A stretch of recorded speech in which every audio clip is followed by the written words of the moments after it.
Assalamualaikum warahmatullahi wabarakatuh. Alhamdulillahi ala ihsanih wa syukurlahu ala taufiqi wa amtinani. Asyhadu an la ilaha illallah wahdahu la syarika lahu ta'ziman li sya'nih. Wa asyhadu anna nabiyyana Muhammadan abduhu wa rasuluhu adda ila ridwanih. Allahumma shalli wa sallim wa barik alaihi wa ala alihi wa ashabihi wa ikhwanih amma ba'd. Allahumma la sahla ila ma ja'altahu sahla wa anta taj'alu hasna idza syi'ta sahla. Allahumma inni a'udzubika min qalbin la yakhsha wa min du'ain la yusma wa min nafsin la tashba wa min ilmin la yanfa. Allahumma inni a'udzubika min haulal arba. Alhamdulillah, pada kesempatan malam hari ini Allah Subhanahu wa taala pertemukan kita kembali dalam keadaan sehat walafiat, dalam rangka melaksanakan kewajiban kita kepada Allah, yaitu beribadah dan mensyukuri segala nikmat yang telah Allah berikan kepada kita semua. Bapak-bapak, ibu-ibu yang semoga dirahmati oleh Allah, kita lanjutkan kajian kita membahas tentang fikih sholat. Di pertemuan yang lalu kita sudah sampai pada pembahasan syarat dan rukun sholat. Yang membedakan syarat dan rukun, syarat itu perkara-perkara yang harus terpenuhi sebelum dilakukan.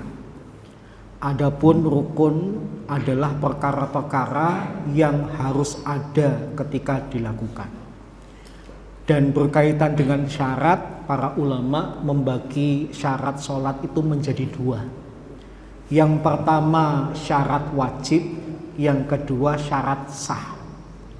Syarat wajib itu apa? Perkara-perkara yang kalau terpenuhi maka orang itu wajib melaksanakan sholat, tidak boleh tidak. Seperti misalnya apa? Para ulama kebanyakan mengatakan syarat wajib sholat itu cuma 3. Yang pertama muslim, yang kedua akil, yang ketiga baligh.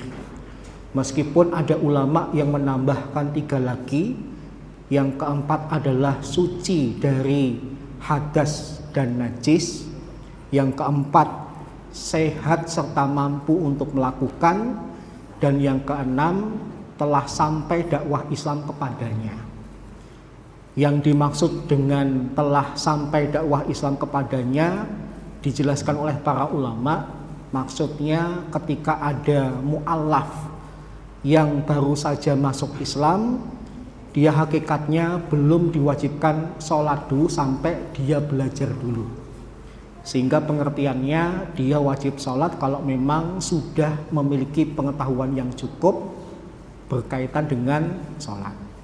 Kemudian syarat sahnya juga kita sudah sebutkan, diantaranya mengetahui waktu sholat, kemudian suci, menutup aurat, dan sebagainya.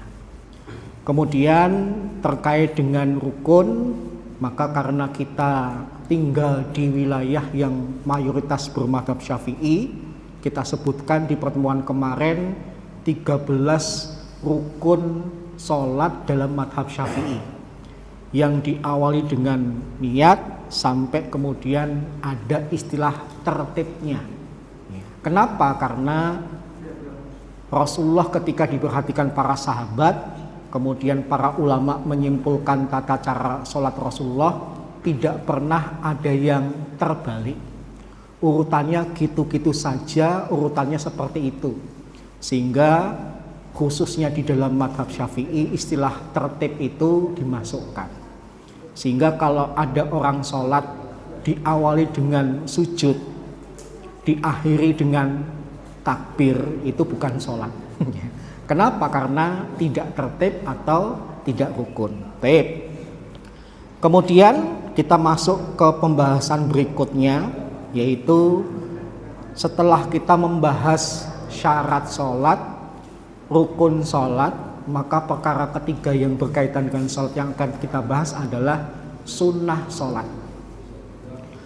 Para ulama Syafi'iyah membagi sunnah sholat itu menjadi 2. Yang pertama istilahnya sunnah ab'ad, dan yang kedua sunnah hayat. Sunnah ab'ad terambil dari kata ba'dun. Jamaknya adalah ab'ad.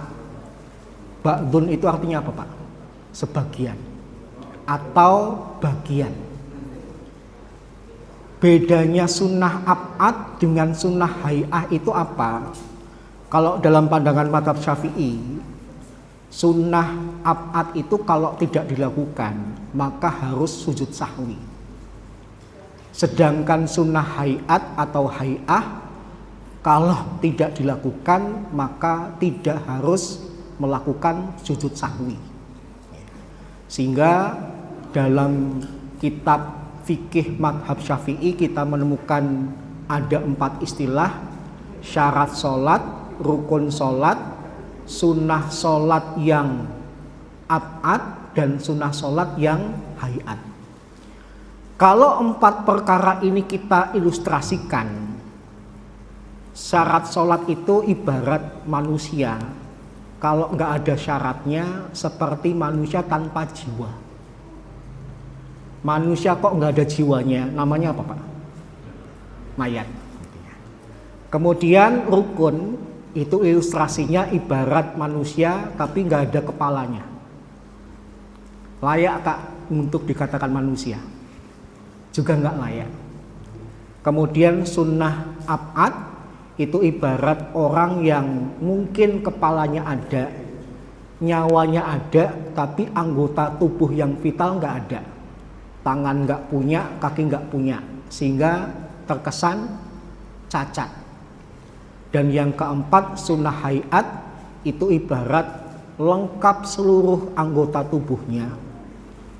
Nyawanya juga ada, tapi mohon maaf, ini saya cuma mengilustrasikan. Kalau ada bapak yang seperti ini jangan tersinggung. Ibarat orang tuh botak. Terkesan apa kalau orang tuh nggak punya rambut? Kurang indah. Paham ya? Sehingga syarat sholat itu ibarat nyawanya, rukun sholat itu ibarat kepalanya, sunnah ab'ad itu ibarat kesempurnaan fisiknya, dan yang keempat sunnah hayat itu ibarat hal yang membuat dia itu indah. Paham ya? Itu ilustrasinya. Sehingga kita akan bahas apa saja sih yang termasuk sunnah ab'ad yang kalau tidak dilakukan wajib melakukan sujud sahwi, dan apa saja sunnah hayat yang kalau tidak dilakukan tidak wajib sujud sahwi dalam mazhab Syafi'i. Yang pertama, perkara yang dalam mazhab Syafi'i dianggap sunnah ab'ad itu adalah membaca tasyahud awal beserta duduknya. Jadi ketika bapak-bapak turun setelah melakukan iktidal sujud, maka gerakan berikutnya adalah duduk, kemudian sujud lagi. Kalau memang kemudian di rakaat kedua atau rakaat ketiga atau rakaat keempat, ketiganya yaitu maghrib, kita duduk tasyahud. Maka duduk tasyahud itu kata para ulama Syafi'iyah adalah sunnah ab'ad. Bukan cuma duduk tasyahud, kita membaca bacaan tasyahud. Kemudian yang ketiga, membaca sholawat Nabi untuk Nabi Muhammad dan keluarganya. Yang keempat, membaca sholawat kepada Nabi Ibrahim dan keluarganya. Dan yang kelima yang menjadi ciri khas dalam mazhab Syafi'i itu adalah membaca kunut di waktu subuh. Sehingga saudara-saudara kita NU yang pasti bermadhab Syafi'i, kalau sholat subuh kok nggak ada kunutnya, jangan heran habis salam mereka kemudian sujud sahwi. Kenapa? Karena dianggap sebagai sunnah ab'ad yang kalau tidak dilakukan harus melakukan sujud sahwi, gitu ya. Konsekuensinya sunnahnya muakkad, gitu ya. Jadi yang pertama apa, Pak? Duduk tasyahud. Yang kedua, membaca tasyahud. Yang ketiga, berselawat kepada Nabi Muhammad dan keluarganya. Yang keempat, berselawat untuk Nabi Ibrahim dan keluarganya. Dan yang kelima, khusus di waktu subuh membaca kunut gitu ya. Memang perkara kunut ini khilafiyah. Ada sebagian di antara kaum muslimin menganggap harus dilakukan. Bahkan ketika imamnya tidak melakukan kunut, dia kemudian sujud sahwi. Tetapi ada juga yang menganggap hukumnya sunnah, sehingga ketika tidak dilakukan dia tidak harus sujud sahwi gitu ya. Perkara yang moga-moga tidak menjadi permusuhan gara-gara perbedaan pendapat ini gitu ya. Itu sunnah abad yang jumlahnya cuma 5. Sedangkan sunnah kedua yang disebut dengan sunnah hayat, yang kalau tidak dilakukan tidak ada konsekuensi untuk sujud sahwi. Nah, jumlahnya cukup banyak, tapi kegiatan-kegiatan yang dimasukkan sunnah hayat itu semuanya sudah kita kenal dan sering kita lakukan. Yang termasuk sunnah hayat menurut mazhab Syafi'i itu apa? Yang pertama, mengangkat tangan tatkala takbir.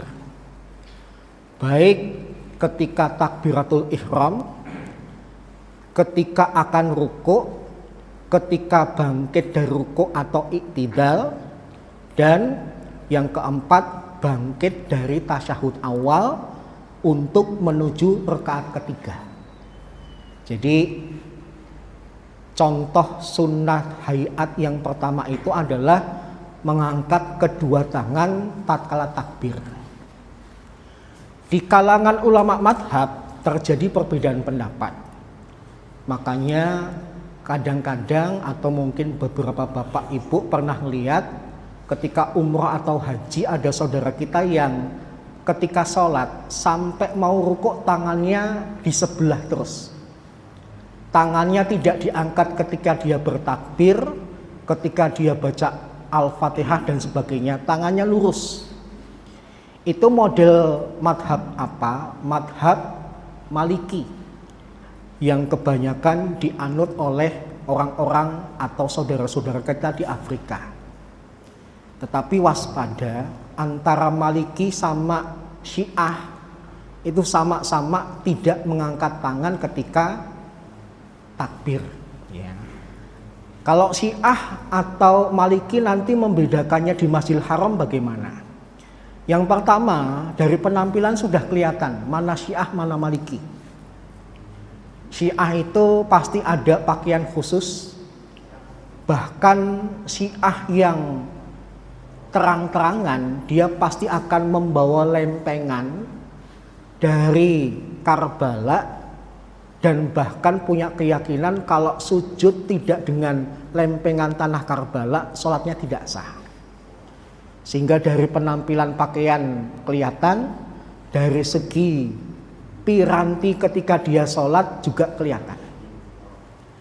Kemudian yang ketiga, ciri orang Syiah di Masjidil Haram atau Masjid Nabawi itu apa? Setelah sholat, dia mengulang sholatnya. Bukan sholat sunnah, kalau dia habis sholat lagi. Tapi dia sengaja mengulang sholatnya. Kenapa? Karena imamnya bukan orang Syiah. Sehingga meskipun dia ikut sholat berjamaah, sholatnya berjamaah itu dianggap tidak sah. Paham ya? Jadi jangan tertipu kalau kemudian dia langsung sholat karena imamnya tidak satu akidah dengan dia. Kemudian yang kedua, sunnah hayat itu apa? Meletakkan tangan di atas dada. Para ulama berbeda pendapat karena memang hadisnya bervariasi. Ada yang meletakkan dada itu telapak tangan ketemu telapak tangan. Ada yang caranya digenggam di bagian pergelangan tangan. Ada yang kemudian meletakkannya sampai hampir mendekati siku. Yang saya tidak menemukan dalilnya adalah yang sampai megang siku. Memang hadisnya terkesan umum, sehingga kalau kemudian dikatakan gini itu meletakkan tangan di atas dada seakan-akan benar, tetapi tidak ada jalur periwayatannya. Sehingga Bapak mau begini silahkan, mau digenggam silahkan, mau diletakkan agak jauh silahkan, bebas. Bahkan ada juga hadis lain, Nabi itu konon tidak di atas dada, tapi di atas pusar. Dan ini dipilih oleh madhab Hambali. Makanya bapak-bapak, ibu-ibu kalau perhatikan Imam Masjidil Haram dan Imam Masjid Nabawi yang bermadhab Hambali, jarang ada yang gini, tapi di bawah pusar. Yang penting tangan diletakkan di atas dada atau di perut, itu termasuk sunnah hayat. Kemudian yang ketiga, sunnah hayat itu apa? Membaca iftitah sebelum membaca Al-Fatihah. Mau lafalnya Allahumma ba'id baini, mau lafalnya dengan lafal yang lain, selama hadisnya bersumber dari Rasulullah, silahkan untuk dibaca. Bahkan kalau Bapak Ibu membaca kitab fikih diantaranya sifat sholat Nabi yang dikarang oleh Al-Imam Al-Albani, beliau kemudian mencantumkan beberapa redaksi lafal doa iftitah. Kemudian yang keempat, nah ini kebanyakan di antara kita ada yang tidak melakukan. Sunnah hayat menurut madhab Syafi'i itu apa? Membaca ta'awud sebelum membaca Al-Fatihah. Jadi Al-Fatihahnya tidak langsung serta-merta Bismillahirrahmanirrahim, tapi baca ta'awud dulu. Bahkan membaca ta'awudnya di setiap rakaat, setiap kali kita akan membaca Al-Fatihah. Ulama-ulama Syafi'iyah berdalil dengan perkataan Allah, fa idza qara'tal Qur'an fasta'id billah. Apabila engkau akan membaca Al-Quran, maka mintalah perlindungan kepada Allah Subhanahu wa Ta'ala. Sehingga dalam madhab Syafi'i yang asli, baca ta'awud dulu, baru kemudian basmalah dan Al-Fatihah. Kemudian yang kelima, ini mulai banyak terjadi, yaitu apa? Sunnah hayat yang kelima itu sebenarnya setelah membaca Al-Fatihah disunahkan untuk membaca amin. Tapi kalau saya datang ke berbagai masjid, ada sebagian makmum yang mulutnya dikunci rapat, sehingga ketika imam baca ghairil maghdubi alaihim waladhdallin, diam aja.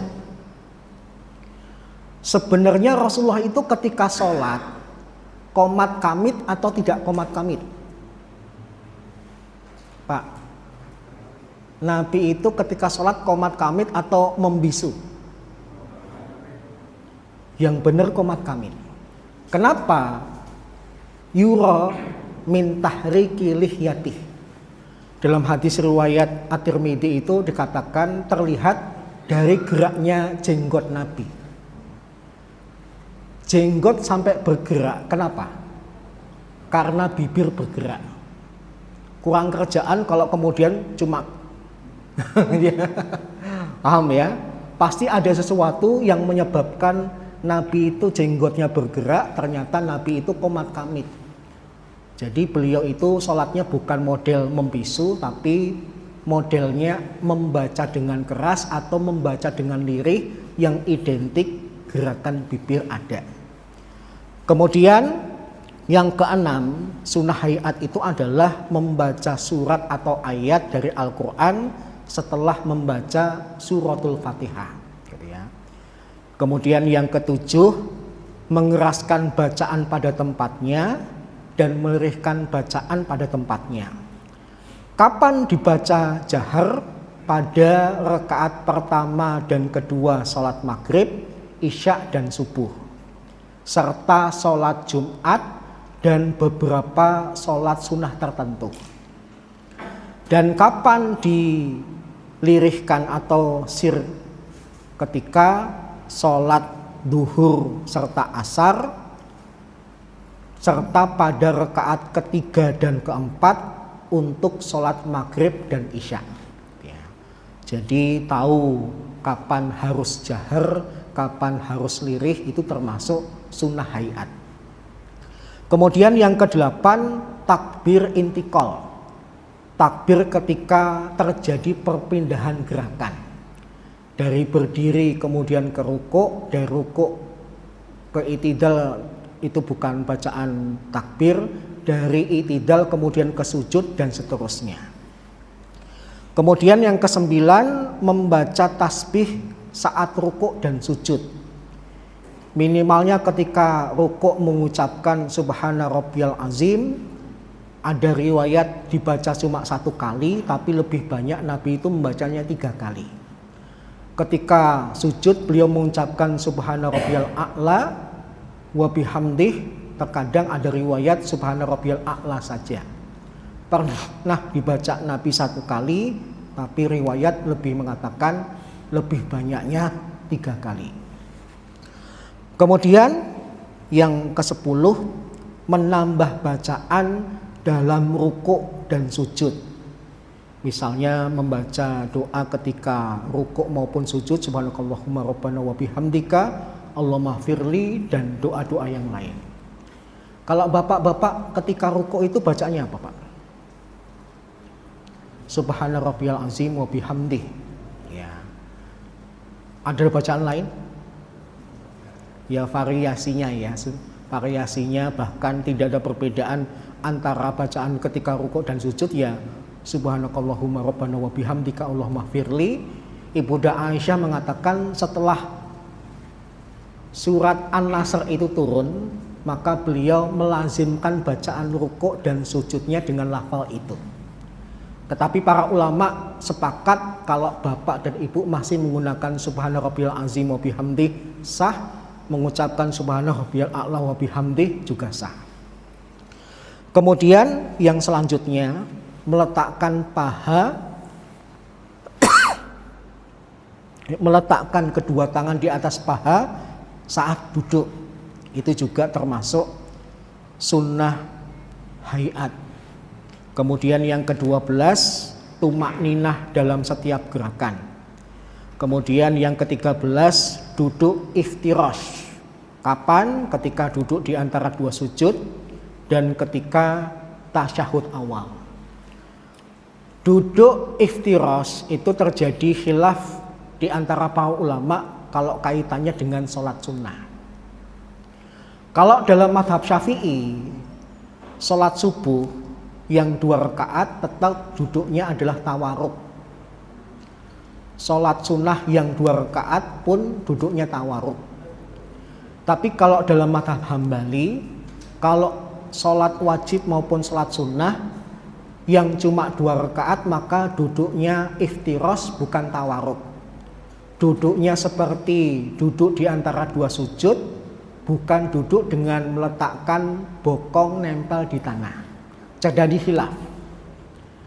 Nah, pertanyaannya, kalau kita biasanya sholat subuh duduknya tawarruk, nempelin bokong ke lantai, mendapati imam kok duduknya iftirash, kita bagusnya ngikutin imam apa boleh beda? Bagusnya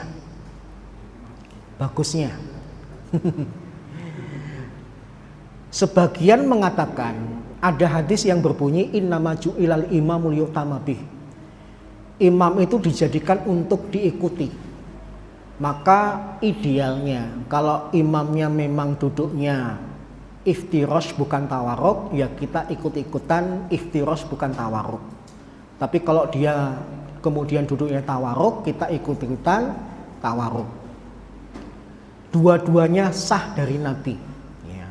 Sehingga ketika bapak ibu berbeda dengan imam, gak usah protes, ngabis-ngabisin waktu. Kenapa? Karena dua-duanya dikatakan sah oleh para ulama. Kemudian yang selanjutnya adalah duduk tawarruk. Yang ke-15, memberikan isyarat dengan telunjuk saat tasyahud.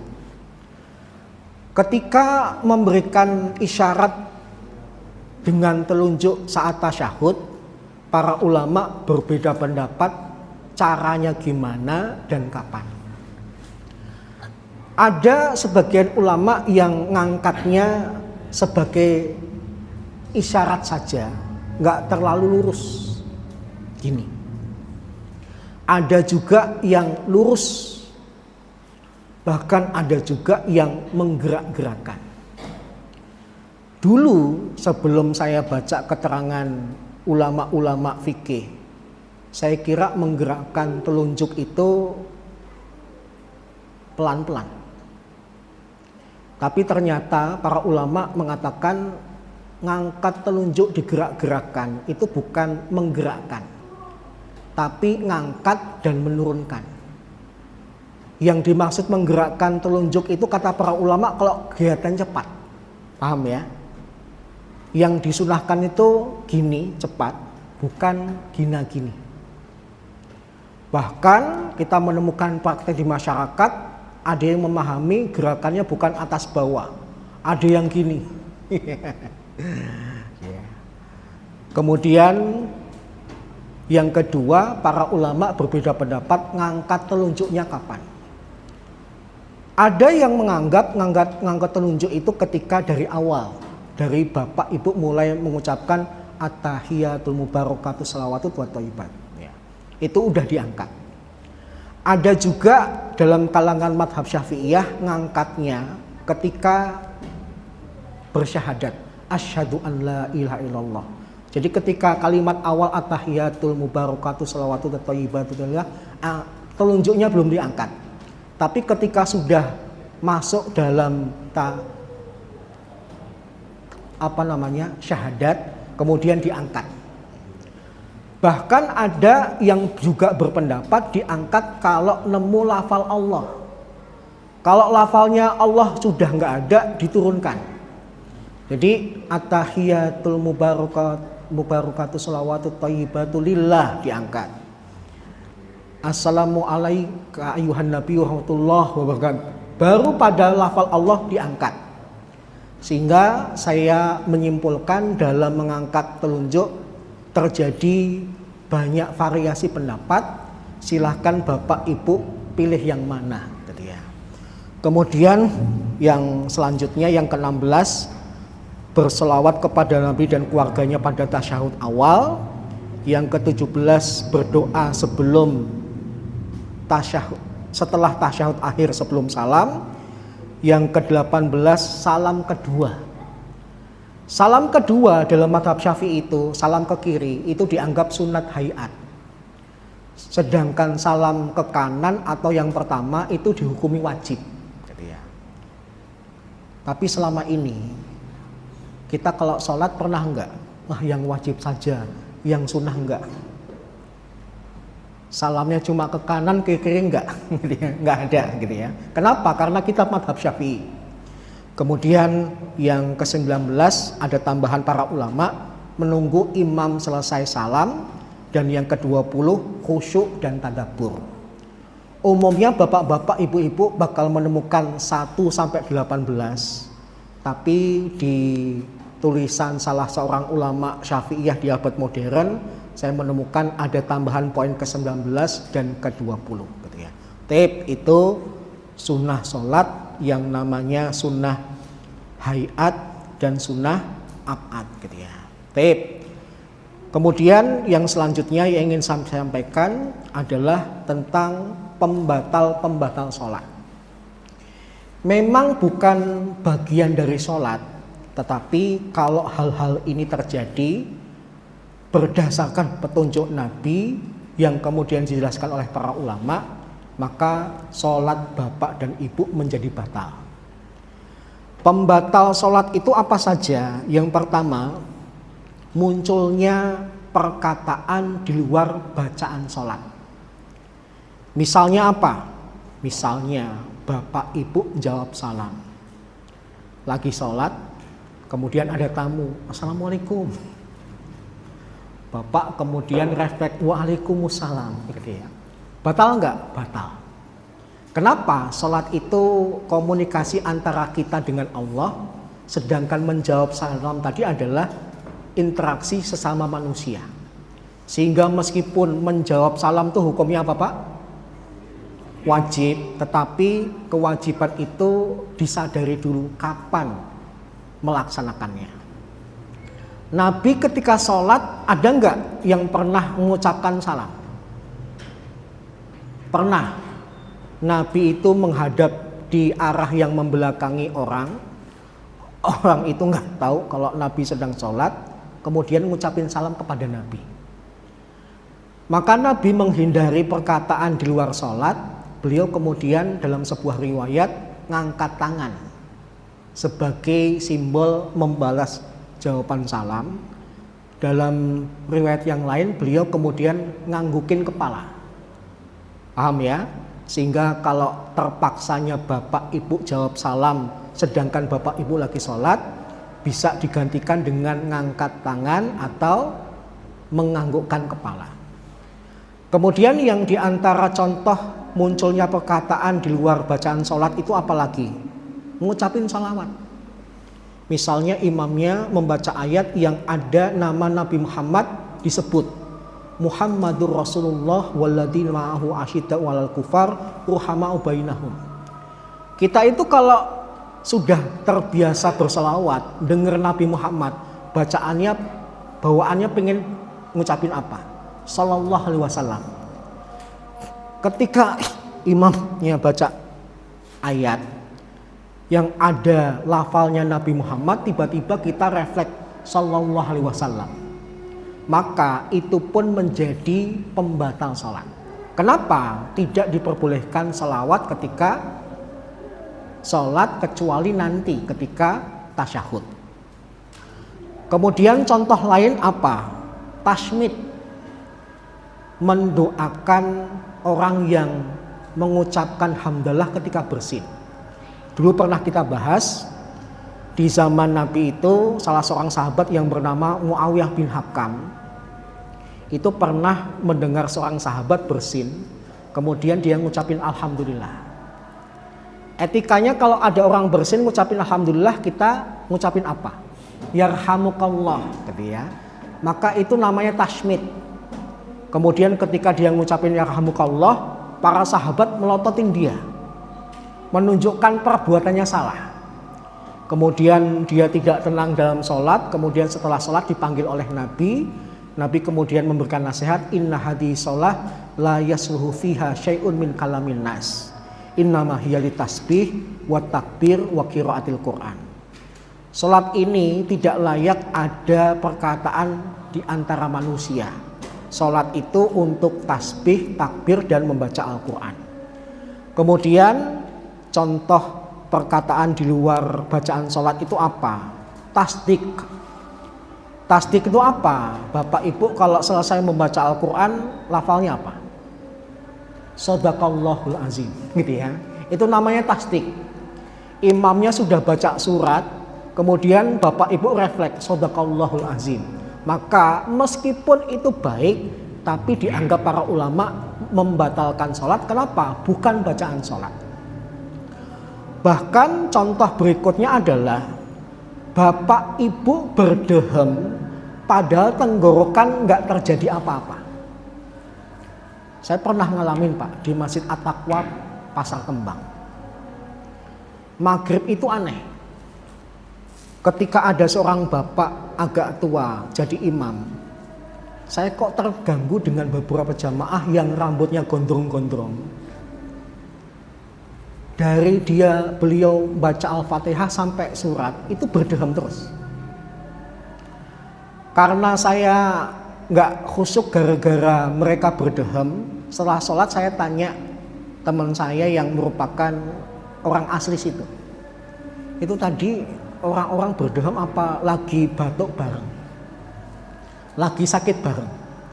Kemudian teman saya mengatakan enggak, mereka itu mantan preman yang sekarang jadi tukang parkir, nggak suka sama imamnya. Ketidaksukaan mereka terhadap imam diekspresikan dalam sholat. Wong sholat itu komunikasi dengan Allah, sempat-sempatnya menunjukkan marahnya dia kepada seseorang dengan berdehem. Maka dalam pandangan para ulama fikih, bapak ibu kalau berdehem dengan sengaja padahal tidak ada sebabnya tenggorokan nggak gatel atau nggak batuk, maka itu menyebabkan sholatnya batal. Paham ya? Bahkan ada ulama yang ekstrim. Kalau bapak ibu kemudian berdehem, yang dehemnya itu kalau dihurufkan lebih dari 2 huruf, batal. Kalau bapak berdehem, bunyinya gimana Pak? Gitu ya. Ahem itu kalau dihurufkan alif, ha, mim. Berapa huruf? 3, batal. Saking ekstrimnya. Tetapi diingat ya, sekali lagi kalau berdehemnya itu disengaja. Tapi kalau berdehamnya itu karena kita sedang sakit, tenggorokan, gatal dan sebagainya, maka tidak membatalkan sholat. Kemudian yang kedua, yang membatalkan sholat itu apa? Bapak ibu makan dan minum. Jelas para ulama sepakat makan dan minum itu membatalkan sholat. Bahkan saking hati-hatinya, para ulama memberikan contoh, kalau bapak habis makan, kemudian ada sisa makanan nyelip di mulut, jangan sampai lidah itu kemudian gerak-gerak untuk bersihin kotoran mulut. Karena itu dianggap makan. Paham ya? Sehingga apa namanya istilahnya orang Jawa itu apa? Selilitnya. Tidak kondisi apapun selilit itu membuat kita tidak nyaman, usahakan jangan menggerakkan lidah ketika dalam sholat. Kenapa? Karena dianggap mirip dengan makan gitu ya. Kemudian yang ketiga, bapak dan ibu terlalu banyak gerak yang sifatnya terus menerus. Kita akrab dalam mazhab Syafi'i itu kalau gerak 3 kali itu batal. Itu gerak yang bagaimana? Gerak yang tidak penting tapi kemudian sengaja untuk dilakukan. Tapi kalau memang gerakannya itu penting, gatalkah atau harus menutup kain, kalau tidak segera saya tutup aurat berpotensi terbuka, maka gerakan tersebut tidak dianggap batal. Khusus dalam mazhab Syafi'i agak ketat, jangan lebih dari 3 kali. Tapi yang paling longgar adalah dalam mazhab Hambali yang mengatakan mau berapapun gerakannya tidak batal kalau tidak diniatkan untuk membatalkan sholat. Sehingga kalau kita ngelihat gerakan Imam Masjidil Haram, Masjid Nabawi itu banyak gerakan yang sebenarnya bukan gerakan sholat. Membenarkan posisi arloji, membenarkan sorbannya, membenarkan jubahnya, bahkan kadang-kadang ngusap jenggotnya, itu bukan gerakan sholat. Bahkan kalau kita hitung jumlahnya lebih dari 3 kali. Tapi kenapa mereka tidak menganggap sholatnya batal? Karena madhabnya Hambali. Madhab Hambali itu paling luas, selama gerakan itu tidak diniatkan untuk membatalkan, tidak batal. Kemudian yang keempat, pembatal sholat itu apa? Bergeser dari arah kiblat. Hanya saja para ulama punya standar kapan seseorang itu dikatakan bergeser dari arah kiblat. Kalau dalam madhab Hanafi dan Syafi'i, bapak ibu itu dikatakan geser dari arah kiblat, patokannya dada. Kalau sudah yakin arah sana itu adalah kiblat, maka jangan sekali-kali dadanya dipalingkan. Paham ya? Sehingga merupakan hal yang dipandang salah menurut Hanafi dan Syafi'i. Kalau sudah yakin kiblatnya sana, tapi sejadahnya sengaja dimiringin, sholatnya kemudian sengaja dimiringin, salah. Kenapa? Karena dada itu jadi patokan sudahkah dia mengarah ke kiblat. Kalau dadanya tidak menghadap ke kiblat malah batal. Kalau Maliki lebih ketat, yang dianggap sudah melenceng dari arah kiblat bukan dada tapi kaki. Makanya orang-orang yang bermadhab Maliki itu kalau sholat kakinya lurus. Meskipun fitrah manusia itu kalau kita sholat gini, tapi kalau dia senantiasa kakinya lurus, nanti bahkan ketika ngangkat tangan lurus, ketika rukuk tangannya lurus, ketika sujud biasanya kita agak gini, dia usahakan untuk gini. Itu ciri khas dari madhab Maliki. Kenapa? Karena kalau kaki sudah melenceng dari kiblat, dikatakan berarti tidak menghadap kiblat, sholatnya batal. Kemudian yang paling ekstrim adalah madhab Hambali. Kapan seseorang dikatakan tidak menghadap kiblat atau geser kiblatnya? Kalau sudah berpaling 180 derajat, gitu ya. Agak ekstrim nih. Kiblatnya ke sana, madhabnya ke sana. Berarti sudah bergeser dari arah kiblat. Sehingga kalau belum sampai 180 derajat masih dianggap sah dalam madhab Hambali. Kemudian pembatal sholat apalagi terbuka aurat secara sengaja. Ya. Dulu pernah kita bahas terbuka itu patokannya arah mana, yaitu patokannya dari arah samping kanan, samping kiri, depan, belakang. Bukan patokannya dari atas dan bawah. Makanya saya dulu menyarankan bagi yang laki-laki jangan sekali-kali sholat dengan celana pensil. Kenapa? Karena ketika rukuk apalagi kaosnya ketat, potensi bokongnya terlihat. Dan bokong itu adalah aurat, maka kalau sampai dia sengaja dengan pakaian seperti itu, rukuk bokongnya kelihatan, sholatnya batal. Atau pakaian-pakaian ketat yang lain yang berpotensi ketika iktidal yang kelihatan pusarnya. Pusar itu disepakati oleh para ulama termasuk aurat, maka ketika nanti terbuka secara sengaja menjadi batal. Kemudian yang keenam, bapak ibu sholatnya batal kapan? Ketika berhadas kecil dan berhadas besar. Contohnya apa? Kentut. Kapan kita bisa yakin kalau kita itu kentut? Kata Nabi, hatta tasma'a sautan au tajidarihan. Bapak ibu itu bisa yakin kalau kentut indikatornya dua. Yang pertama dengar sendiri suaranya, yang kedua mencium baunya. Kalau dua indikator ini satu atau kedua-duanya bapak ibu tidak temukan, maka bapak ibu jangan pernah punya keyakinan saya sudah batal gara-gara kentut. Karena kentut itu indikatornya kalau enggak suara, bau. Yang jadi masalah kalau kemudian yang kentut itu budek lagi pilek. Ya. Enggak denger ya budek. Enggak nyium ya karena lagi pilek gitu ya. Bahaya gitu ya. Mau kentutnya suaranya ringan atau lirih, batal. Ya, karena dalam bahasa Arab itu kan istilahnya lucu. Kalau kentut besar bersuara nyaring itu istilah bahasa Arabnya apa? Burot. Ya, kayak bunyinya ya, burot gitu ya. Burot gitu ya. Tapi kalau kentut yang lirih bahasa Arabnya apa? Fusya. Ya, gitu ya. Kemudian yang ketujuh, kapan bapak ibu dikatakan batal? Kalau tersentuh benda najis.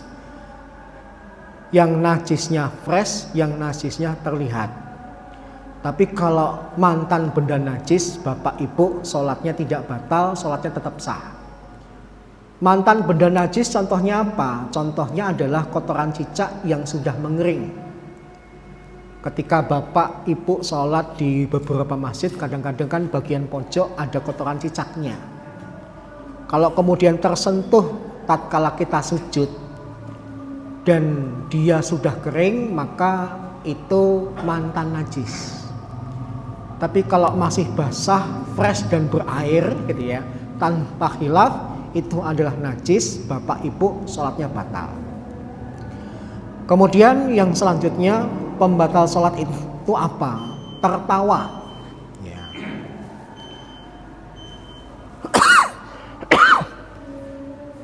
Di dalam hadis ya, Nabi SAW membedakan antara tertawa dan tersenyum. Tertawa itu kapan? Kalau bapak dan ibu sampai terlihat giginya dan rongga mulutnya. Tapi kalau cuma tersenyum, Nabi mengatakan tidak batal. Sehingga usahakan ketika bapak dan ibu akan sholat atau sedang sholat, mikirin yang lucu-lucu itu jangan.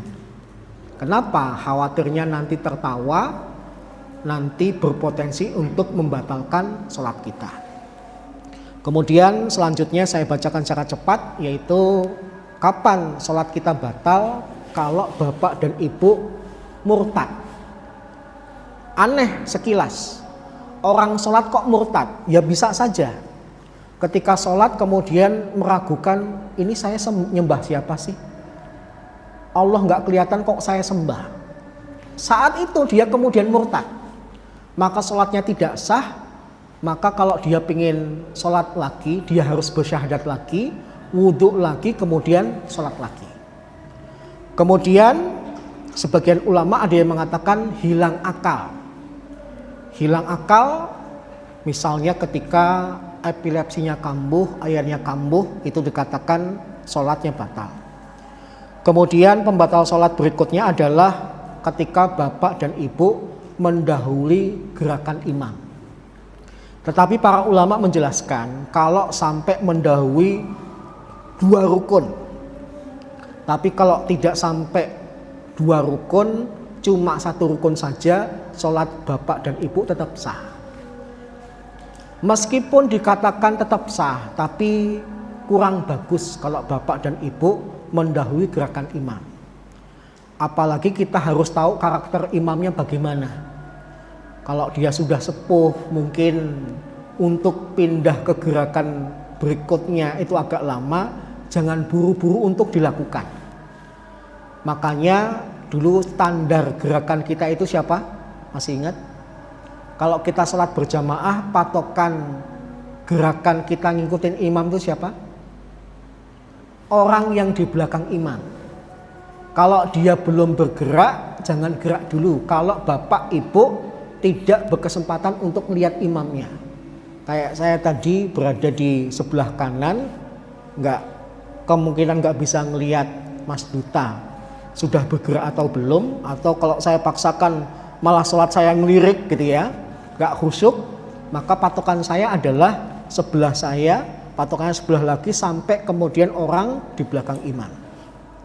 Kemudian pembatal sholat berikutnya adalah merubah niat sholat. Emangnya ada misalnya kasusnya adalah bapak dan ibu dijadwalkan naik pesawat. Ketika sudah sampai bandara, karena sudah masuk waktu sholat duhur, kamu sholat dulu. Baru dapat 1 rakaat, nama bapak dan ibu dipanggil untuk segera naik pesawat. Itu jujur, khusyuk nggak? Nggak khusyuk. Maka ada 2 pilihan, mau dilanjutkan sholatnya sampai selesai, konsekuensinya ditinggal pesawat, atau sholatnya dibatalkan, nanti sholatnya ketika sudah naik pesawat atau ketika sudah sampai tujuan. Maka untuk lebih amannya ya baru dapat 1 rakaat, diniatkan untuk membatalkan sholat supaya kita tidak tertinggal pesawatnya. Tip. Kemudian yang selanjutnya adalah meninggalkan rukun sholat, misalnya orang sholat tapi nggak baca Al-Fatihah, maka sholatnya langsung dikatakan batal. Yang selanjutnya adanya air setelah tayamum, dulu pernah kita bahas. Sebagian ulama mengatakan tayamum itu kedudukannya pengganti mutlak wudhu. Sehingga meskipun sudah bertayamum, sholat di tengah-tengah sholat hujan turun, sebagian ulama mengatakan lanjutin saja sholatnya karena sudah digantikan oleh tayamum. Tapi sebagian ulama yang lain mengatakan nggak sah kemudian sholatnya karena syarat tayamum itu apa? Fa'ilam tajidu ma'an. Kalau kalian tidak menemukan air, sekarang air ada, maka kalau pakai pendapat ini, kalau bapak ibu sudah terlanjur tayamum, sudah terlanjur melaksanakan 1 rakaat, sholatnya menjadi batal. Kenapa? Karena air sekarang sudah ada. Kecuali kalau air itu baru ada setelah bapak dan ibu salam. Yang saya maksud ini ketika sedang sholat tiba-tiba air turun dan kita tadi sholat dengan bertayamum. Kemudian yang terakhir yang menyebabkan sholat kita batal itu apa? Ketika bapak dan ibu mengucapkan salam dengan sengaja. Kenapa? Karena salam itu adalah tanda berakhirnya sholat. Sehingga para ulama mengatakan kalau bapak dan ibu ingin membatalkan sholat di tengah-tengah sholat itu nggak langsung putus gitu saja. Kata para ulama minimalnya bapak ibu duduk kemudian salam baru keluar. Paham ya? Seburu-burunya bapak kalau ingin membatalkan sholat ketika sedang sholat nggak langsung cabut begitu saja, tapi duduk kemudian salam baru bapak ibu pergi. Ya, sehingga karena salam itu adalah tanda berakhirnya sholat, para ulama mengkategorikan barang siapa yang mengucapkan salam dengan sengaja padahal belum pada posisi salam, berarti dia sengaja membatalkan sholatnya. Jadi totalnya ada sekitar 14 pembatal sholat. Saya bacakan sisanya, dikira batal sholat tapi ternyata tidak. Ada beberapa perkara yang kalau bapak ibu lakukan, sebagian orang menyangka batal sholatnya padahal tidak. Yang pertama, posisi apa atau kondisi apa dikira batal padahal nggak batal. Yang pertama, menggendong bayi. Gendong bayi itu ada gerakan sholatnya nggak? Nggak ada. Ada gerakan tambahan, ada posisi tambahan. Tetapi Nabi sendiri pernah menggendong cucu beliau ketika sedang sholat. Seandainya menggendong bayi yang menyebabkan tangan kita tidak seperti biasanya ketika sedang sholat, rukuk kita posisinya tidak seperti rukuk biasa, tidak menyebabkan sholat bapak dan ibu batal. Kenapa? Nabi sendiri pernah mengalami. Seandainya menggendong bayi itu membatalkan sholat, berarti Nabi sholatnya batal. Tapi kenyataannya Nabi tuntaskan sampai kemudian salam. Kemudian yang kedua, yang tidak membatalkan sholat itu apa? Kalau bapak dan ibu di tengah-tengah sholat, ada orang yang mau lewat, kemudian bapak ibu cegah dengan satu tangan, bukan dua tangan, apalagi gini gitu ya. Oh, udah gini malah batal. Dengan satu tangan, yaitu di apa? Kalau masing-masing kita punya sutroh, dulu pernah kita bahas. Sutroh itu apa? Sutroh itu adalah batasan tempat sholat kita. Yang punya sutroh itu siapa? Yang pertama orang yang sholat sendiri, dan yang kedua imam dalam sholat berjamaah. Makmum nggak punya sutroh. Kenapa makmum nggak punya sutroh? Supaya kalau ada makmum yang batal, dia bisa ngelewatin makmum yang lain untuk berwudu kembali. Maka kalau kemudian makmum juga punya sutroh, bahaya. Kebelet pipis mau keluar dicegah. Yang terjadi apa Pak? Ngompol di tempat. Ya kalau ngompol, kalau kemudian BAB lebih besar madorotnya. Kemudian yang ketiga, tidak membatalkan sholat kalau kondisi membunuh binatang. Misalnya apa kata Nabi? Uktul aswadaini fi sholah. Bunuhlah dua binatang hitam dalam sholat. Yang pertama kalah jengking, yang kedua ular. Sehingga membunuh dua binatang itu ketika sholat tidak membatalkan sholat bapak dan ibu. Kemudian yang keempat, tidak batal kalau itu adalah al-fathu. Al-fathu itu apa?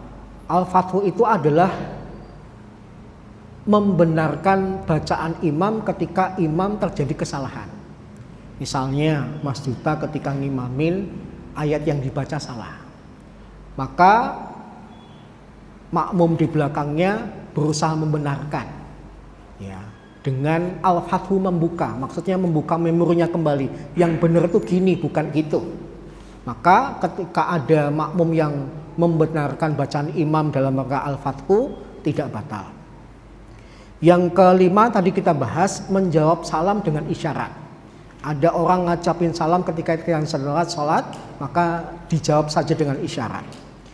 Yang keenam memegang mushaf. Di zaman Aisyah itu punya pembantu cilik yang pernah diperintahkan untuk ngimamin Aisyah ketika Rasulullah sudah wafat. Karena hafalannya belum terlalu banyak, ngimamin sambil megang mushaf. Maka memegang mushaf dalam sholat itu tidak membatalkan. Cuma agak ribet dan mengganggu kekhusyuan. Ya, kecuali kalau pakai partitur, nah itu urusan lain gitu ya. Kemudian yang tidak membatalkan sholat adalah membersihkan tempat sujud. Kita maklum di zaman Nabi, masjid itu lantainya masih berupa tanah dan pasir. Kadang-kadang ada kerikil atau batu yang masuk. Sehingga ketika ada sahabat yang akan sujud disingkirkan dengan sekali usapan. Bukan kemudian malah dengan banyak gerakan atau ditata. Kemudian yang tidak membatalkan sholat adalah melirik. Karena Nabi itu pernah sholat dalam keadaan melirik, tapi pasti ada tujuannya. Dan yang terakhir, sholat bapak dan ibu tidak batal kalau bapak dan ibu hanya tersenyum tapi tidak tertawa gitu ya. Demikian beberapa perkara yang berkaitan dengan sholat, sunnah sholat, kemudian hal-hal yang membatalkan sholat dan tidak membatalkan sholat. Kurang lebihnya mohon maaf. Assalamualaikum warahmatullahi wabarakatuh.